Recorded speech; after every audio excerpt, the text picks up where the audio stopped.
Good day everybody, I'm Cameron Carey from the Pro-Fit private training facility. Discussing with you today the concept of the row. This is part 2. If you haven't seen part 1, please have a look at our YouTube channel. Check out the first one, which goes into the concept behind the row. What we're going to be discussing today is the loaded row. So in other words, it's the weight bearing element loaded to a row.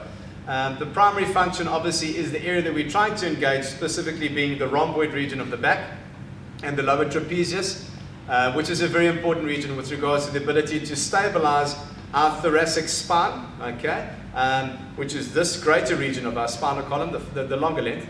And in saying that, very importantly, it aids us in being able to give us opportunity to condition our scapula, our shoulder blade, to avert away from a lot of shoulder-related issues. So this is all pieces of the puzzle that come together to make for holistic well-being. So in saying that, now the loaded row is the same principle applies as what we discussed in our previous video in part 1. The setting of the scapula, the setting and recruiting the right areas needs to be engaged first prior to us loading the movement into our row. So let me explain to you what it looks like now. Just on a bench, we're going to do a supported base movement on a bench. The bench is going to give me the opportunity to now not overextend my arms, which is something we don't want to do. And it's going to enable me now, more importantly, to be able to focus on getting a slightly hyperextended angle to the spine to achieve an optimum contraction into the rhomboid region. Okay, so let me show you that now. Now, while getting onto the bench, we want now, more specifically, as opposed to you can bend your knees on the outside of the bench. The only concern I have to that is the overextension of the spine. We never want an over-hyperextension of our spinal column. So placing your legs directly on top of the bench prevents that from occurring. Right, now, with our dumbbells positioned here, okay, we now want to ensure that now my shoulder blades are set specifically back and down. All right, so my shoulder blade is retracted in and set down into that V-tapered position like we discussed in part 1.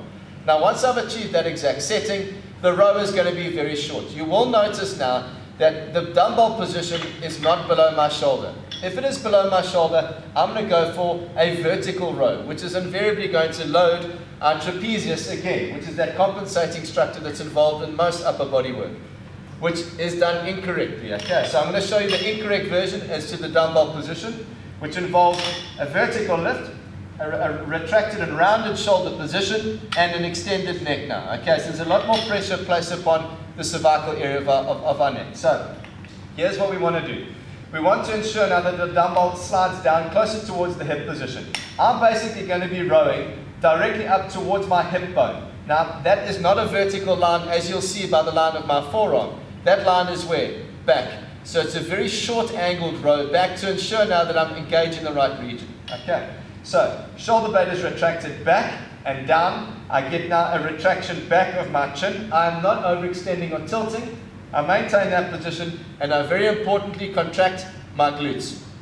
Now what's that going to prevent? The contraction of the glute is going to prevent any overextension of my spine. Okay, so I get all those settings in place. I now then from there lift the dumbbell at a short position directly up to the hip bone.